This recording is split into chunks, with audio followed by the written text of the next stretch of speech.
So guys, ಈಗ ನಾನು ಬಂದಿರೋ ಪ್ಲೇಸ್ ಹೆಸರು ಗುಡಿಬಂಡಿ ಅಂತ.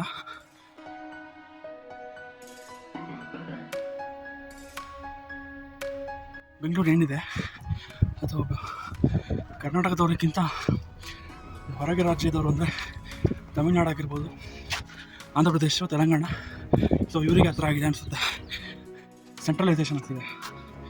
ಸೊ ಲೈಕ್ ಎಲ್ಲ ಕಂಪ್ನಿನೂ ಬ್ಯಾಂಗ್ಳೂರಿಗೆ ಜಾಸ್ತಿ ಬರ್ತಾರೆ. ಸೊ ಇದನ್ನು ಡಿಸೆಂಟ್ರಲೈಸ್ಡ್ ಮಾಡಿದ್ರೆ ಅಂದರೆ ಒಂದಷ್ಟು ಕಂಪ್ನಿಗೆ ಬೇರೆ ಡಿಸ್ಟಿಕಲ್ಲಿ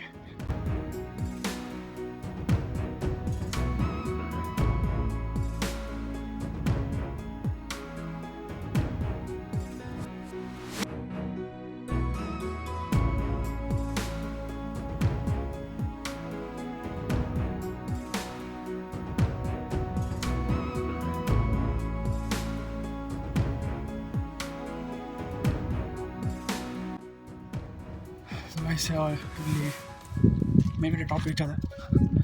ಮೇಲ್ಗಡೆ ಇಲ್ಲೊಂದು ರಾಮೇಶ್ವರ ದೇವಸ್ಥಾನ ಇದೆ. ಸೊ ಕ್ಲೋಸ್ ಆಗಿದೆ, ಓಪನಿಂಗ್ ಟೈಮ್ಸ್ ಎಷ್ಟೊತ್ತಿಗೆ ಅಂತ ಗೊತ್ತಿಲ್ಲ.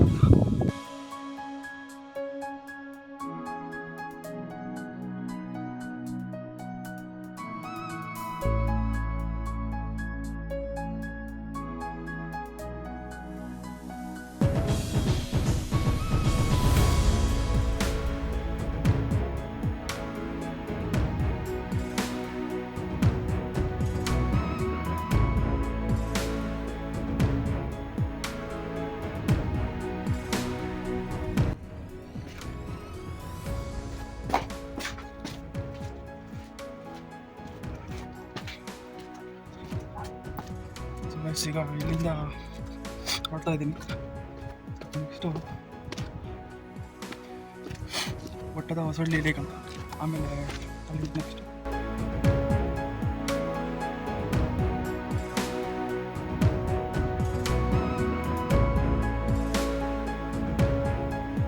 ಸೊ ಗೈಸ್, ಈಗ ಒಟ್ಟದ ಹೊಸಳ್ಳಿ ಅಂತ ಒಂದು ಕೆರೆ ಇದೆ, ಅಲ್ಲಿ ಹೋಗ್ತಾ ಇದ್ದೀನಿ. ಹೇಗಿದೆ ಅಂತ ಗೊತ್ತಿಲ್ಲ, ಜಸ್ಟ್ ಒಂದು ಮ್ಯಾಪಲ್ಲಿ ಒಂದು ನೋಟನ್ನು ಮಾಡ್ಕೊಂಡಿದ್ದೆ, ಎಲ್ಲ ರೀಲೆಲ್ಲ ನೋಡಿದ್ದೆ ಇರಬೇಕು ನಾನು. ಸೊ ಪಾಸಿಟಿವ್ ಹೆಂಗೆ ಗುಡ್ ಎಕ್ಸ್ಪೀರಿಯನ್ಸ್ ಇರುತ್ತೋ ಏನೋ ಗೊತ್ತಿಲ್ಲ, ಬಟ್ ಹೋಗ್ತಾ ಇದ್ದೀನಿ ಅಷ್ಟೇ. ಲಿಟ್ರಲಿ ಹೇಳಬೇಕು ಅಂದರೆ ಈ ಲೋಕಲ್ ಲ್ಯಾಂಗ್ವೇಜಲ್ಲಿ, ಅಂದರೆ ನಮ್ಮೂರ ಕಡೆ ಎಲ್ಲ ಹೇಳ್ತಾರೆ ಊರು ಸುತ್ತಕೋಬೋದು ಅಂತ.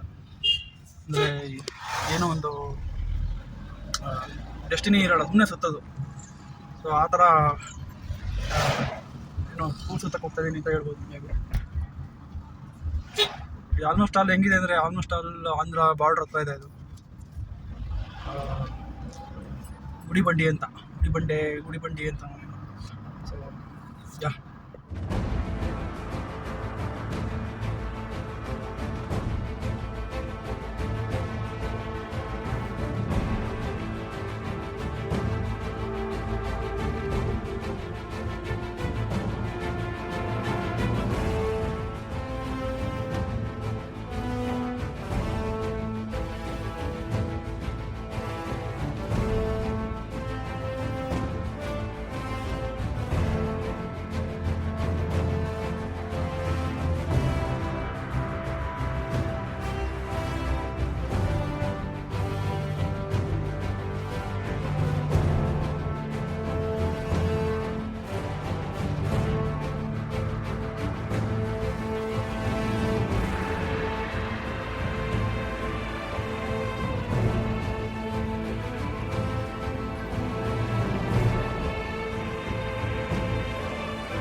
ಇಲ್ಲೆಲ್ಲ ವೆಹಿಕಲನ್ನು ನೀವು ಪಾರ್ಕ್ ಮಾಡ್ಬೋದು.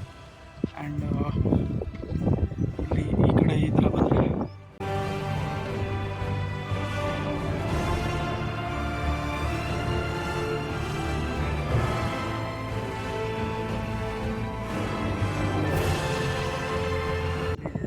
ಬೋಟಿಂಗ್ ಕೂಡ ಇದೆ. ಬಂದು ಬೋಟಿಂಗ್ ಮಾಡೋದಿದ್ರೆ ಬೋಟಿಂಗ್ ಮಾಡ್ಬೋದು. ಎಷ್ಟು ಅಂತ ಹೇಳಿ ಅಲ್ಲಿ ಹೋಗ್ಬಿಟ್ಟು ವಿಚಾರಿಸ್ತೀನಿ. ಸಂಜೆ ಹೊತ್ತಲ್ಲ ಬಂದರೆ ನಿಮಗೆ ಟೈಮ್ ಸ್ಪೆಂಡ್ ಮಾಡೋಕ್ಕೆ ಇಲ್ಲಿ ಚೆನ್ನಾಗಿರುತ್ತೆ. ಫ್ಯಾಮಿಲಿ ಜೊತೆ ಬಂದರೆ ಪಿಕ್ನಿಕ್ ಸ್ಪಾಟ್ ಚೆನ್ನಾಗಿದೆ ಇದು.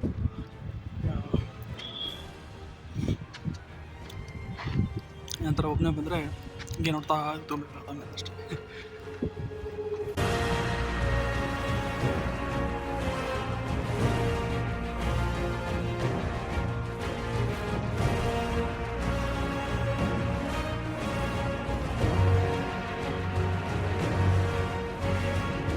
ಸೊ ಗೈಸ್, ಈಗ ಒಟ್ಟದ ಹೊಸಹಳ್ಳಿ ಲೇಕ್ ಕೆರೆಯಿಂದ ಮಂಚನಹಳ್ಳಿ ಲೇಕ್ ಅಂತ ಒಂದಿದೆ. ಎಲ್ಲ ಕೆರೆನೇ ಪ್ಲ್ಯಾನ್ ಮಾಡ್ಕೊಂಡಿದ್ದೀನಿ ಆಲ್ಮೋಸ್ಟ್. ಸೊ ಮಂಚನಹಳ್ಳಿ ಲೇಕಿಗೆ ಹೋಗ್ತಾ ಇದ್ದೀನಿ. ಇಲ್ಲಿಂದ ಸುಮಾರು ಒಂದು 23 ಕಿಲೋಮೀಟ್ರ್ ಆಗುತ್ತೆ. ಸೊ ಮಂಚನಹಳ್ಳಿ ಲೇಕ್ ನೋಡಿಕೊಂಡು ಅಲ್ಲೆಲ್ಲರೂ ಮಧ್ಯೆ ಆಮೇಲೆ ಊಟ ಮಾಡಿಕೊಂಡು